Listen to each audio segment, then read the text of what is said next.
সংগ্রামী সাংগঠনিক সংগঠক আবুবকর সিদ্দিক ধানের শীষ মার্কায় ভোট দেন। বিএনপির চেয়ারপারসন এই তো হেভি ফুটেজ পাচ্ছি।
সাধারণ সম্পাদক আবু জাফর সেও যারা আমাদের এই আন্দোলন সংগ্রামে আমাদের থেকে খালেদা জিয়া আর 2 দিন ধরে আপনারা বিভিন্ন মিডিয়ায় বিভিন্ন জায়গায় আপনারা দেখতে পারেন, পেপার পত্রিকায়, তারপরে ফেসবুক।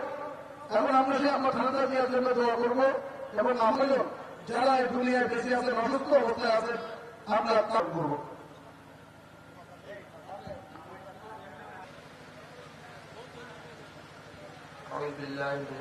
আমরা যে দোয়ার কথা শুনলাম,